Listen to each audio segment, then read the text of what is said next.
everyone, and welcome to Health Talk. I'm your host, Jill Fraley Dotson for Pikeville Medical Center. During our programs, we discuss various topics with health concerns.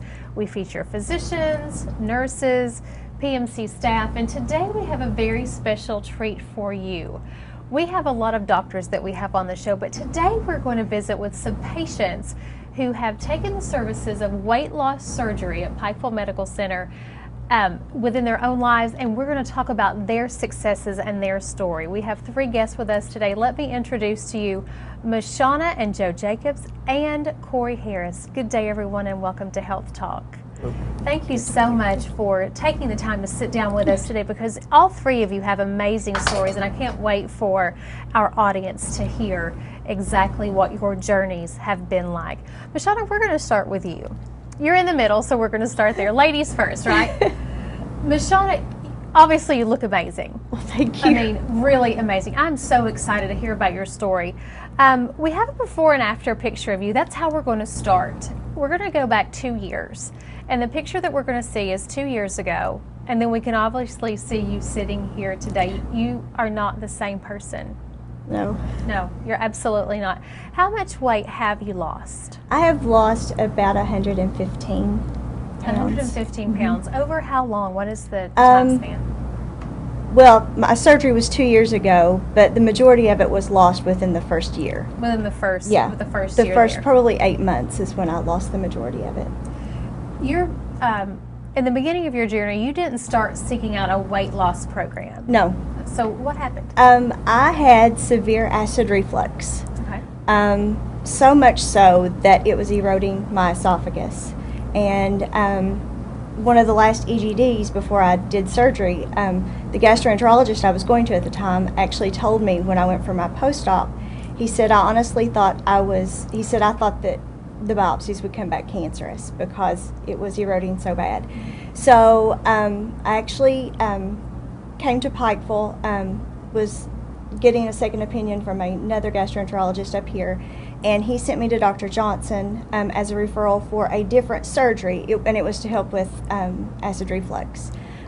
Because of my short stature, I was not a candidate for it, and she actually asked the question, would I ever consider gastric bypass? I kind of looked at her. What did you think when she looked at you and said that? Because that's probably something you really hadn't even thought about. No, that is really something that I had never thought of. I thought, I was like, no. I honestly thought that, no, I had to be much bigger than what I was to have surgery. That was only for really, really heavy people. But I'm only 4'10.5", and that's what I was going to ask. How tall are you? My body mass index was 44. So, yeah. Yeah.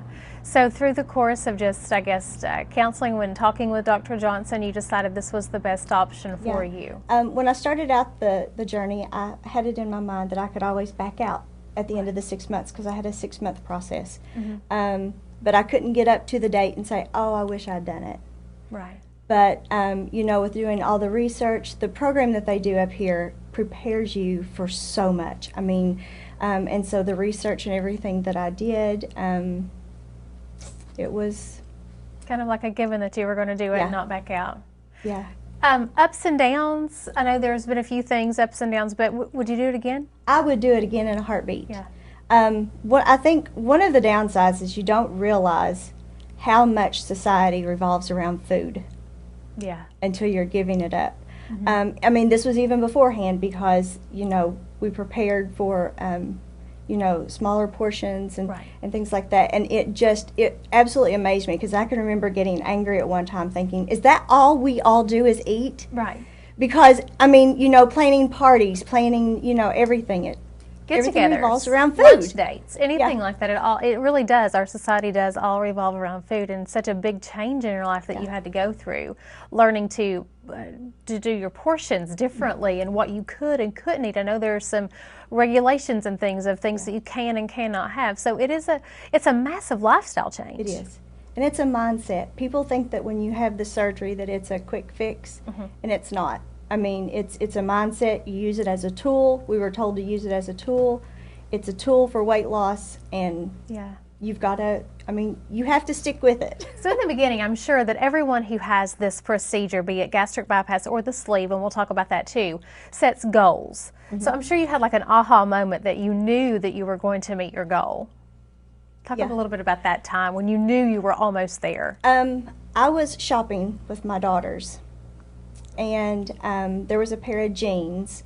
I hadn't purchased any jeans or anything like that, and so there was a pair of jeans that I put on, and I went and got a size, and Joe and my daughter looked at me and said, "No, you need to go smaller." And I actually ended up going down 5 sizes while we were in the store, because I started out with what I would typically go with. Because to me, even though I'd lost a lot of weight at that time, it's still... Your brain still told you my something brain different. still, yes. So I wanted to get the bigger. And I mean, literally, I cried in the middle of the store when I put the jeans on, and I knew then, wow. I could almost cry just sitting here listening to you talk about it, because I can imagine at that time when you keep going down in size and you're built, your brain is built to think a certain way, and you've been that way for so long, how emotional you could have gotten, or probably did get at that moment. Yeah, I mean, my daughters were like, "Mom, quit," because we have teenage daughters. Yeah. But I mean, it was wow. Amazing. That was one of those moments. Amazing. You lost how much? Over 100 pounds. Mm-hmm. 100 About 115. 115 pounds. But you lost a lot else during that too. I imagine you lost some medications. Yes, I was blood pressure medicine. I was on a CPAP. Slept every night with a CPAP. I had sleep apnea. That was gone. I was pre-diabetic, so I was taking medication for it. I mean, I think that the one thing was the CPAP. That thing was, it was awful, but it was so great to get. It was so great to get rid of it. Finally not have to use that large device in your home that you had been almost been a slave to for so long, because you had to have it to breathe. You talked about your daughters. Your husband's sitting right next to you, Joe.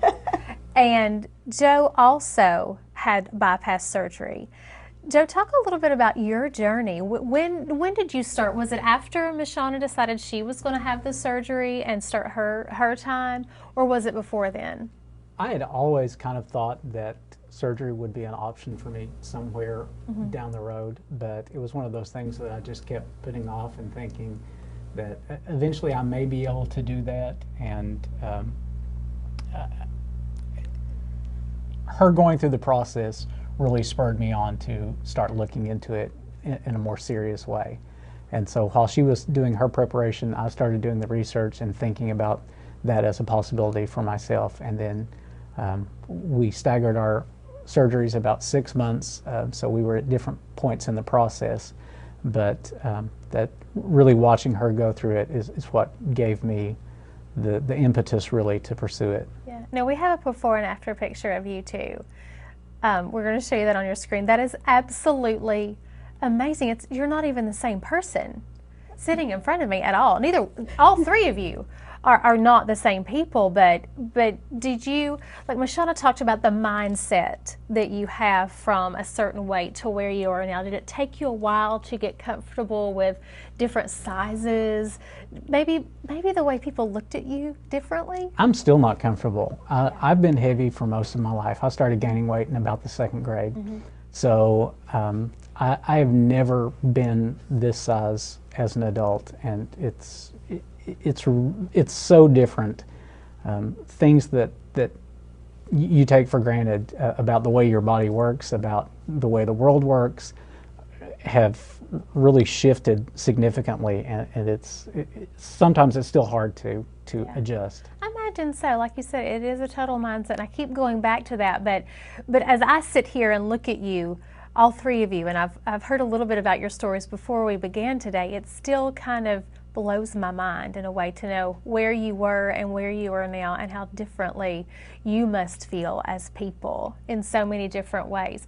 Joe, your total weight loss, where did you start? I started, when I first started going to Dr. Johnson, I weighed 215. Okay. Sorry, 315. See, it's even difficult to It's think hard to of those say numbers. that number. Yeah, 315 pounds. 315 pounds. And like you said, you've been heavy most of your life, starting early childhood, gaining weight and being a bigger individual. So where are we now? How much weight have we lost to date? I have lost 167 pounds. Wow.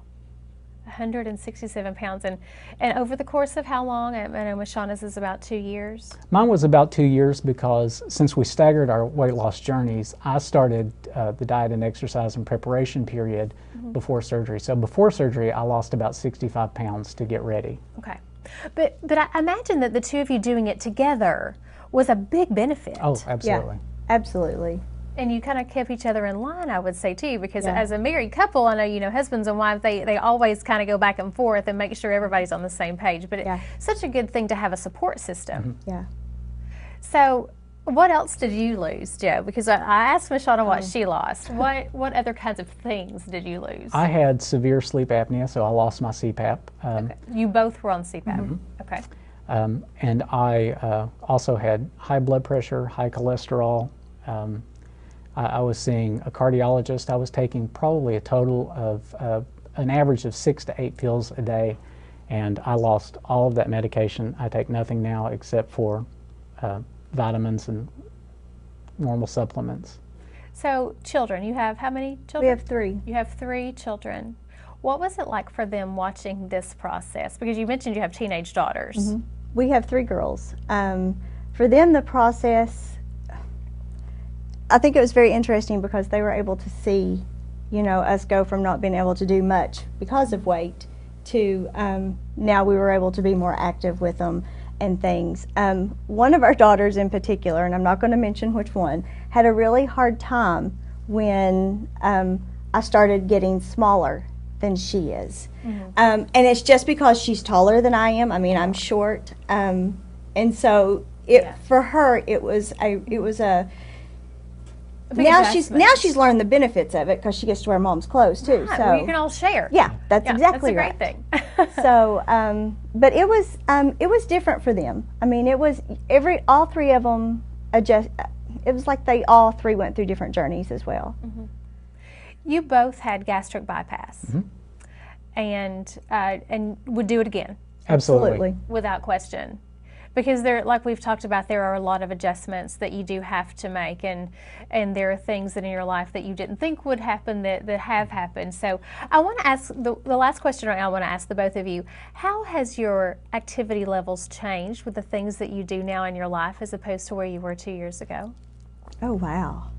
I mean, it's completely completely dark. different.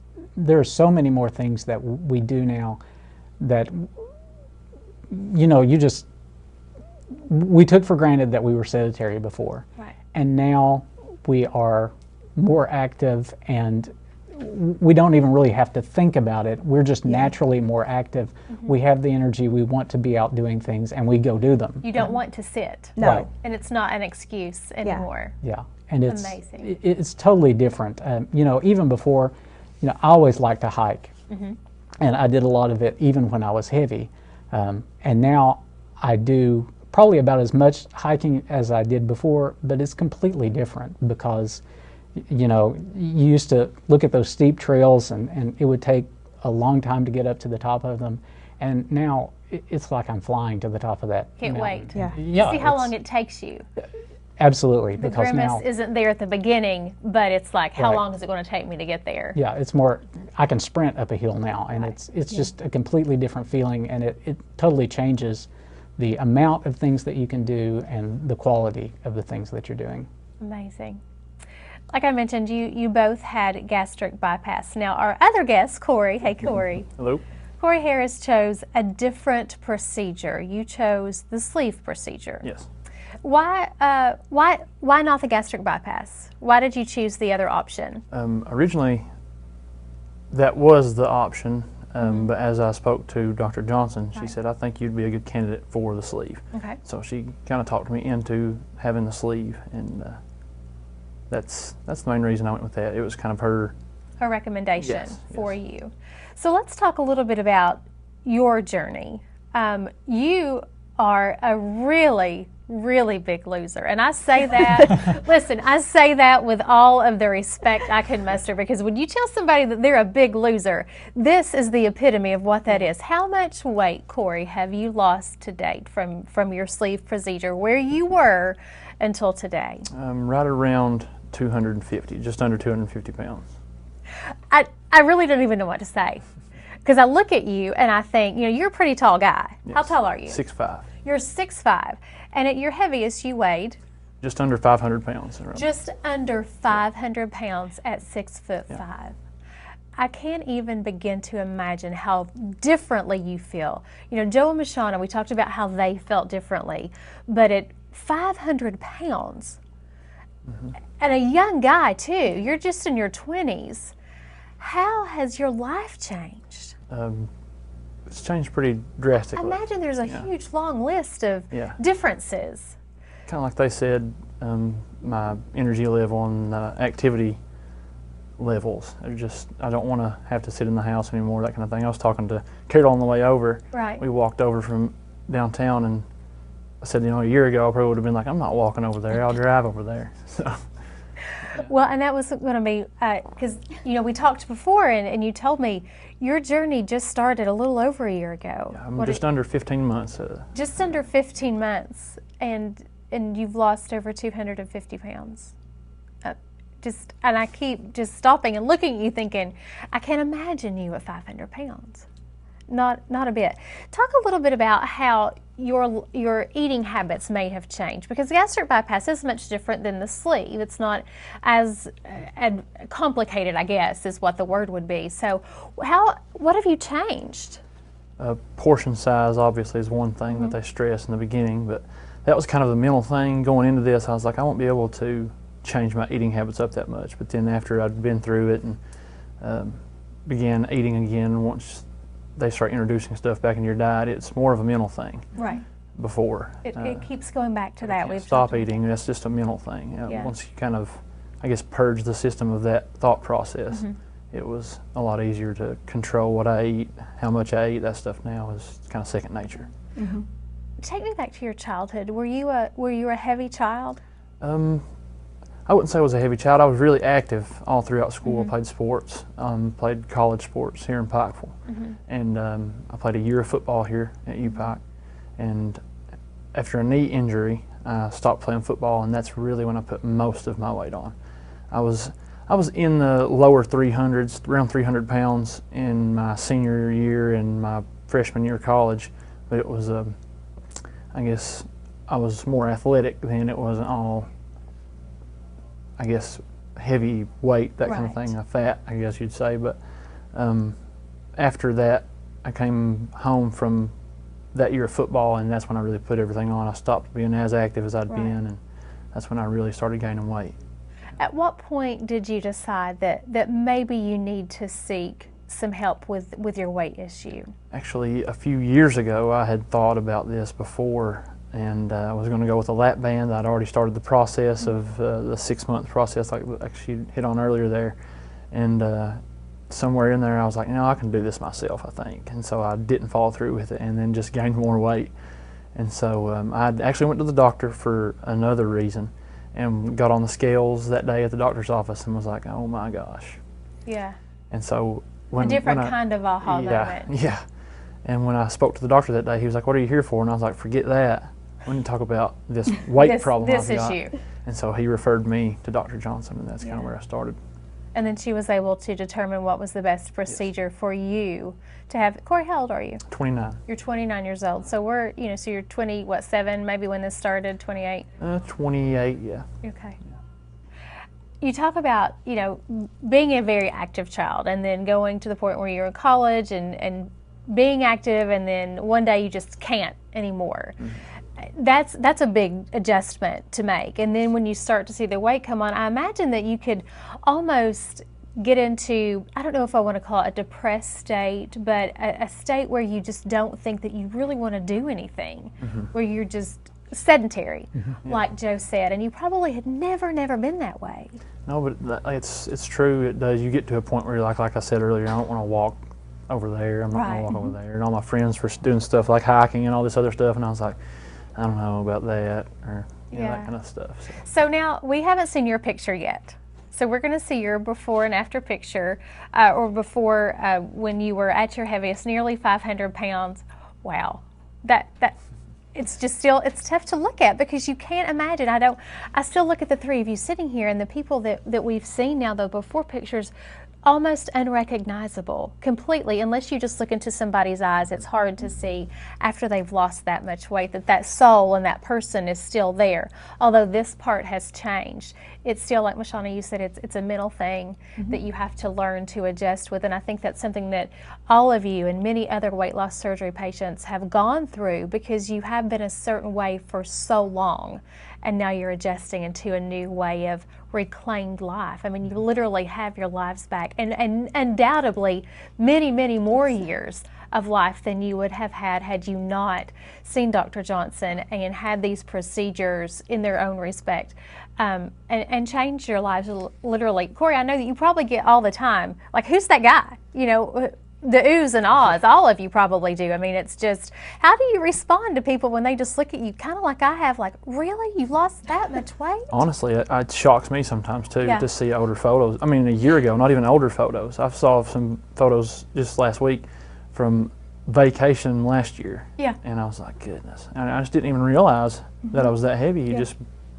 kind of get used to it, I guess. But It becomes the norm. yeah, and other people say, I didn't realize you're that heavy either, Yeah. being around you. Because they see you every day and they Right. just don't realize.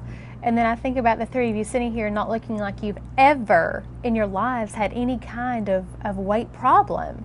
You know, and for the two of you, you're 2 years out, you 15 months. I mean, I still can't get my mind around that. Amazing. A few questions that I have for each of you, and you can just chime in as you wish, that I'm very curious. Either one of you, any regrets? None. Not one. The only regret is not doing it sooner. Not doing that Absolutely. sooner. Yeah, I'll agree with that. Okay, I do have a regret. That's the only regret, is not doing it sooner. Yeah. And I imagine that you want to tell everybody about your success, because you may have loved ones or very close friends in your life that always wanted to ask those questions but never got to that point. And I imagine you just want to share your story so much. What about people that may be with us today in our audience that are really considering seeking advice from Dr. Dotson, or have questions for you? What is the biggest concern before the surgery, your pre-op concerns? I guess leading up to the surgery was the lifestyle changes I was going to have to make, the eating changes and things like that. I was still in the mindset pre-surgery of, I'm not going to be able to do this kind of stuff. I don't know if I'll be able to, like, the portion control and all that kind of stuff. But after surgery and after basically teaching yourself to eat right and to control your portions, and it's second nature now. It's not a concern. It's Once I become got your through it, it was lifestyle. a mental thing. Right. Yeah, it has. We talk, all three of you have talked about the challenging parts of your surgery, whether it be mental, whether it be your family, accepting the change that was coming, especially your children. And I imagine, Mashawna and Joe, the changes in each other, that was probably a lot to take in too, because you've been a certain way for so long. I've never seen him this small. When he and I got together, I was tiny. And it's like, if we're in the mall, I lose him. If we're in the grocery store, I lose him. I mean, and that's it. It's just, it's like, wow. It's a huge adjustment Yeah. It is. It's to very have to do that. Weight loss surgery obviously has changed each of you for the better, and I applaud your efforts in making sure that you stuck to the plan, that you listened to Dr. Dotson, because it's not an easy way out, is it? No, Not at all. And I bet you hear that all the time, don't you? all the time. Yeah. And you know, you still have to eat right. You still have to exercise. Yeah. It's just, I tell people that a lot. You know, they we say use it that- as a tool. That's what we were Yeah. told. It's a tool, and it is a tool. And if you don't use the tool, then it's That it's going to go away. Yep. You've got to make sure that you take the advice. And that first day that you get on the scale, I want to ask each of you that. The first day that you get on the scale and you've seen a significant weight loss, because I imagine it would be hard not to get on the scale every single day. because you want the immediacy of, I've had the surgery, I've had the procedure, and now it starts. But it certainly is a journey. Talk a little bit about that first time that you got on there and you saw that weight loss, the first, 25 pounds? It really drives you to, like we said, it's a tool, but it makes you want to get out there and do everything. I'm losing this weight, I'm going to lose some more, so you want to get out there and do stuff. It motivates you to get to the walking track. Yeah. Yeah, because, well, I imagine too, because if you're a walker, and Joe, you love to hike, but the breathing, you can breathe better. Taking a lap around a track used to have been a really tough task for each of you. I told somebody last week, if you would have told me a year ago I could run 3 miles and not stop 20 times, I would have told you you're crazy. And now I'm running 3 miles, not stopping at all, stuff like that. Are you really? Yeah. Really? 15 months out? Yep. Amazing. Dr. Dotson talks a lot about working out and making sure you eat right. She's with us now and has sat, and I've sat here and watched her get very excited hearing your stories again. From the first time that you saw these 3 individuals to where we are today, you have to be so proud of their accomplishments. I am. I'm always amazed when I see pre-op photos. I mean, we all get into this, it's sort of like our eyes change a little bit, and you guys have this experience all the time, but when you're around obesity all the time, it becomes the norm. When suddenly you lose a bunch of weight, it's a shocking reality. When you look back at your photos, you don't every one of my patients will say, I can't believe I was that big. I can't believe that I weighed that much. I can't believe I looked like that. And I think that it's a fascinating mind game. It definitely is a challenge to get over those issues when they hit you, like how did this happen? But it's extremely pleasurable to hear how successful people are and how much their lives have changed, and how you're helping to change their well, lives. And it's true. Yes. They come to you seeking advice and seeking the right thing to do. We've talked with each of them. Joe and Mashawna have had the gastric bypass, and Corey had the sleeve. Talk a little bit about the differences in those procedures, if you would. Sleeve gastrectomy and gastric bypass are 2 of the 4 operations that we offer. But in general, and I need to extremely generalize, sleeve gastrectomy is a great operation for all guys. Okay. It is a restrictive operation whereby most of the stomach is removed, and we see success in men anywhere from 18 to 65, 70. We have had marked success with this operation in men. Women, it's a little different. Women tend to do better with bypass as they approach 40 and perimenopausal time periods. That's sort of weight loss stuff. Bypass is an operation that involves making a small, teeny tiny new stomach and attaching a piece of small bowel that gives a patient restriction of the amount of food they can take in and malabsorption of some of that food. So some of that food, some of the calories don't absorb, and also some of the nutrients don't absorb.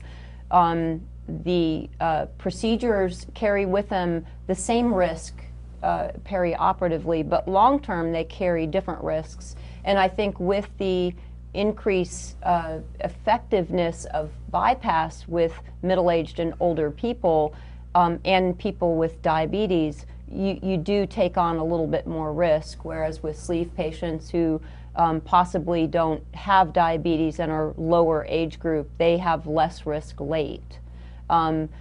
Diabetes runs rampant in our population, particularly in Pike County. It's a horrible scourge on the community, and gastric bypass truly is the treatment option for patients who have uncontrolled diabetes and even moderately controlled diabetes. Diabetes ultimately just gets worse over time, and these operations improve or put diabetes in remission, leading to basically a certain time in your life, maybe 20 years, maybe 10 years, maybe 30 years, where you don't have diabetes. So it definitely puts people in remission in that they don't necessarily get a cure of their diabetes, but it puts you back in time. So you have 30 years of remission from diabetes is a horrible disease that affects all organ systems and leads to early death. If someone were to come to you, let's talk a little bit about the process of determining whether or not someone is a candidate, and how young do we see patients now that are opting for these types of surgeries?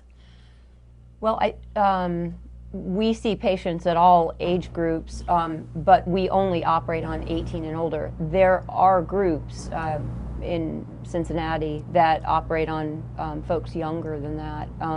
They have different programs that require adolescent care facilities, and we don't currently have that set up, although it is a goal of ours. We are interested in the childhood obesity problem here and are working toward making that a reality with regard to our program at some point.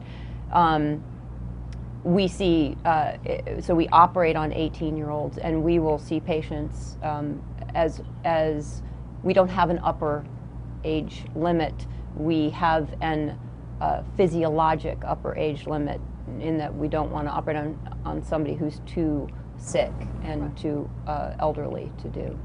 They've each talked about this 6-month period before. What is that 6-month period for? The 6-month period is, there are some pluses and minuses to 6 months. Nobody wants to wait when they're ready for surgery. These folks come in and they want surgery today because they finally made the choice, they've made that step, and they've decided that this is what they want. But in order to get somebody prepared for surgery, they need to be mentally in a state where they're ready. They need to be physiologically and medically fit for surgery, and they need to have a lot of diet education. And this is what that 6 months is for. It's to prepare somebody in a mental health way, in a medical way, and to educate them thoroughly before surgery. The one thing we want to reiterate today so much is the fact that this is not a quick fix. It is not, and we reiterate that time and again. We consider any one of these operations as one of 4 separate pieces of the puzzle here for success. The first piece is dietary change and eating whole, healthy foods, so stuff you dig up out of the ground and meat. We want people to stay away from processed foods, which is most of what we eat these days. We know it's bad for the population in general. It's very bad for children, and it's bad for our patients. We know that activity and exercise is absolutely essential for success after surgery. We ask folks to exercise regularly so that they are sweating and out of breath. Exercise is not activity. Activity is activity, and that means walking around, doing your house chores and things like that. Exercise is different. The third thing is follow-up. It's essential that people follow up. If they don't follow up, they can run into problems, and these operations are like buying a fancy car. You have to go in and get your oil changed regularly. You have to check for problems. You have to get updates, all of those things. It's the reality of these procedures. And the fourth thing is the operation. Any one of those, 4-legged stool, you lose one of them, you're not going to do well ultimately. We have our guests today who have shared their wonderful stories, and I know, like I said earlier, you're so proud of their accomplishments, and they have no regrets. Their only regret is Not doing it sooner. not doing it sooner. And I'm sure that there are a lot of people with our audience today who have been thinking about one of the procedures, who have just not picked up the phone and made that call just to ask the questions, would I be a candidate? And all they have to do is call your office to schedule a time to see if they are a candidate.